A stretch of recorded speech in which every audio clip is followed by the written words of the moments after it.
Reporte 100. Le agradezco a la exgobernadora de Yucatán, exdirigente nacional del PRI, Dulce María Sauri, que esté con nosotros esta mañana. Dulce María, ¿cómo está? Buenos días.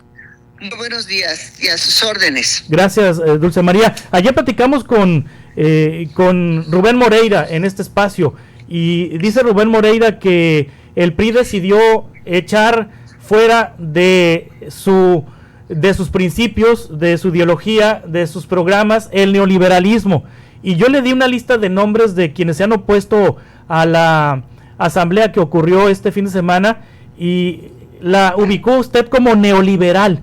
¿Y eso desde cuándo? ¿Cómo, Dulce María? Mire, me parece que además primero necesitaría saber cuál es la definición operacional de neoliberalismo. Claro. Para poder antes decir quién o quiénes o qué políticas públicas y sobre todo qué políticos pueden tener esa etiqueta.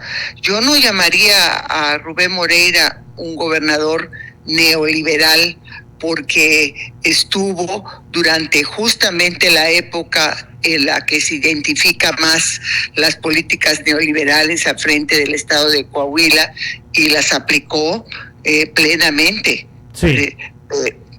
O sea, no me atrevería a clasificarlo de esa manera, no sé por qué él lo hizo conmigo, pero creo que eso no es sustantivo.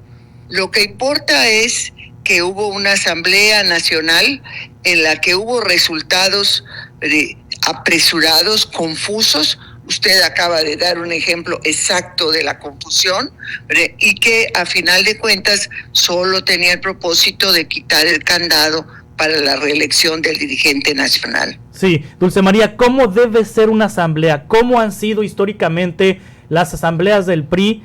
¿Y qué pasó este fin de semana? ¿Fue como una de las asambleas anteriores en el PRI? A ver, déjame decir dos asambleas que se hicieron en momentos sumamente críticos de la vida interna del PRI. Una, la número 14, sí, cuando salimos de un proceso electoral muy difícil en 1988, y que justamente el responsable de organizar la Asamblea Nacional fue Luis Donaldo Colosio. Y yo recuerdo muy bien hasta las fechas. Se convocó el 5 de febrero de 1989 y la asamblea concluyó hasta septiembre de 1990. Es decir, nos llevó año y medio casi organizar esa gran asamblea porque el partido estaba muy lastimado. La militancia estaba decepcionada. En muchos lugares lo había mostrado electoralmente la ciudadanía, que el PRI en aquella ocasión, no solo en términos de la elección presidencial, también en senadurías, diputaciones, había el PRI sentido por primera vez un rechazo ciudadano. Bueno, pues nos dedicamos a prepararla, y esa gran asamblea, que por cierto se hizo en varias ciudades, cada ciudad tuvo su mesa de discusión. La de estatutos, que siempre es la más popular, sí, fue en Puebla, y allá nos dijimos de todo. Bueno, se dijeron porque yo estaba en Querétaro, en la de declaración de principios en aquella ocasión, y salieron los nuevos documentos básicos del PRI, y muy especialmente un partido renovado, fortalecido, vigoroso, un partido que fue a la elección de 1991 y recuperó muy importantes espacios. La otra asamblea muy importante fue la que se realizó en 2001. Habíamos perdido la presidencia de la República, y aunque teníamos 60 senadores de 128, 211 diputadas y diputados de 500, la pérdida de la presidencia representaba un golpe severísimo para el partido. Pues en vez de encerrarnos, de pensar que solamente la exclusión de las voces críticas o disidentes al interior del partido puede darle fuerza para salir adelante, En febrero de 2001, el Consejo Nacional, 320 entonces, nos encerramos 3 días en Iztapan de la Sal a revisar primero qué había pasado en el proceso electoral. Después, las voces críticas menudearon y tomamos 2 decisiones fundamentales. La primera fue organizar una gran Asamblea Nacional que iba a concluir a finales de noviembre, y la segunda fue que hasta la conclusión de la Asamblea Nacional, con las nuevas reglas, se iba a elegir a la dirigencia nacional. La Asamblea Nacional, que se clausuró o concluyó el 20 de noviembre de ese año, fue enormemente participativa. También trabajamos en 5 ciudades distintas.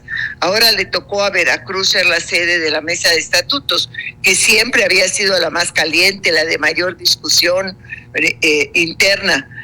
Y en la sesión, la última sesión de la Asamblea, que fue en Toluca, la plenaria, aprobamos nuestros nuevos documentos básicos, y con las reglas que nos dimos, el 4 de marzo de 2002 tomó posesión la nueva dirigencia del partido. El partido no solamente no se deshizo, el partido con esta asamblea se fortaleció. Sí. Una tercera parte de los 12.500 delegados y delegadas fueron jóvenes, mujeres y hombres. Y todavía a la fecha me encuentro militantes de estos que ya pasaron los 40 años, que me narran su primera experiencia democrática en el PRI, en esta asamblea. Para eso son las asambleas nacionales en momentos críticos, no para lo que vimos desafortunadamente el domingo pasado. Sí, ¿cómo fue la del domingo, Dulce María Sauri? Yo diría que convocada muy apresuradamente. Sí. El 3 de junio, cuando todavía había casillas en el país en que estaban terminando los recuentos de las votaciones, cuando al miércoles siguiente iban a hacer los cómputos distritales, cuando estaban priistas, candidatas y candidatos buscando apoyo de su partido para defender los votos que habían obtenido, los triunfos que lograron, el Comité Nacional del PRI y el Consejo Nacional decidieron convocar una asamblea. El peor de los momentos, irresponsable, por cierto, en todos sentidos, no solo hacia la militancia del PRI, también hacia la legislación electoral que cuida a los partidos políticos para que estén dedicados a la responsabilidad fundamental en esa parte del proceso. Por eso hay la prohibición para reformar documentos básicos de los partidos o elegir dirigencias durante el proceso electoral, para que los partidos no se distraigan. Claro, de hecho el año electoral, el periodo electoral culmina en septiembre, todavía no ha terminado. En teoría no puede haber cambios, no puede haber movimientos antes de septiembre. No, y tiene ese sentido, el sentido de tutelar los derechos de los militantes y de sus candidatos, los candidatos de los partidos, a recibir todo el apoyo de su organización política, no solamente en la campaña electoral y en la jornada electoral, sino en todo lo que viene después, los litigios. Sí. Entonces, efectivamente, la calificación de la elección presidencial por parte del Tribunal Electoral es lo que marca el final del proceso electoral, y esta tiene como límite el 6 de septiembre. Puede hacerlo el tribunal antes. En el momento en que haga la calificación, en ese momento concluye el proceso electoral 2024. Pero el PRI estaba distraído y además en cumplir un formalismo. Yo no sé en Sonora, pero en Yucatán, donde vivo, las asambleas municipales se hicieron en el más absoluto silencio, no trascendió nada. La asamblea estatal ni siquiera invitaron a los medios de comunicación. Sí. Fue absolutamente silenciosa. No se dijo nada, excepto una carta que yo mandé como consejera estatal señalando que debía de postergarse la asamblea. y la elección de delegadas y delegados yucatecos a la Asamblea Nacional, que por cierto ni siquiera se leyeron los nombres de la planilla única que se presentó. Y si Yucatán es un ejemplo de lo sucedido en otras partes del país, pues fue una asamblea para cumplir los requisitos, poder decirle al INE que se hizo en su momento y finalmente quitar el candado que impide la reelección. Sí, Dulce María, ¿por qué sacar el Pemex Gate? ¿Por qué sacar el caso Colosio 30 años después, 20 años después? ¿Por qué de Alito Moreno tanta rudeza hacia usted y hacia Beltrones? Bueno, yo lo explico primero con el perfil de la persona.